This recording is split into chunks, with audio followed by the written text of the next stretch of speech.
حصلت لي احسن تغفيله كانت ممكن تحصل لي الفتره اللي فاتت. كنت مستني الانمي المشتق من بوكا نو هيرو عشان اتفرج عليه، فانا بقلب في الصفحات لقيته نزل باسم تو بي ا هيرو اكس، وفعلا دخلت اتفرجت ولقيت البطل الاول وعايز يبقى البطل الاول.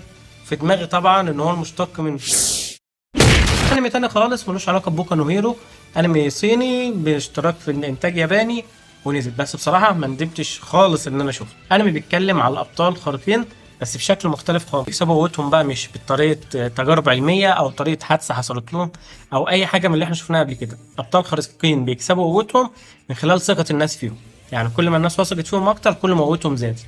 والبطل بتاعنا اقوى بطل في العالم هو البطل نايس، اكتر بطل لطيف في العالم، وهو اكتر بطل قوي في العالم. كل ما كان نايس اكتر مع الناس كل ما كانت قوته اكتر، ودي طريقه اكتساب القوه في العالم ده. القصه بتبدا معانا من شخص شغال في الشركه اللي هي بتوظف الابطال وبتعمل لهم الدعايه، وعنده فكره على الهيرو اكس. طبعا بيتم احباطه وقرر ان هو ينتحر لانه بيكره نايس جدا، ان هو السبب ان هو مشروع ما نفعش، وهو راح ينتحر بيبص يلاقي نايس بيتحرك جنبه، وهو خايف ان هو يكون سمعه، بيبص يلاقي نايس بيشاور له وبينتحر.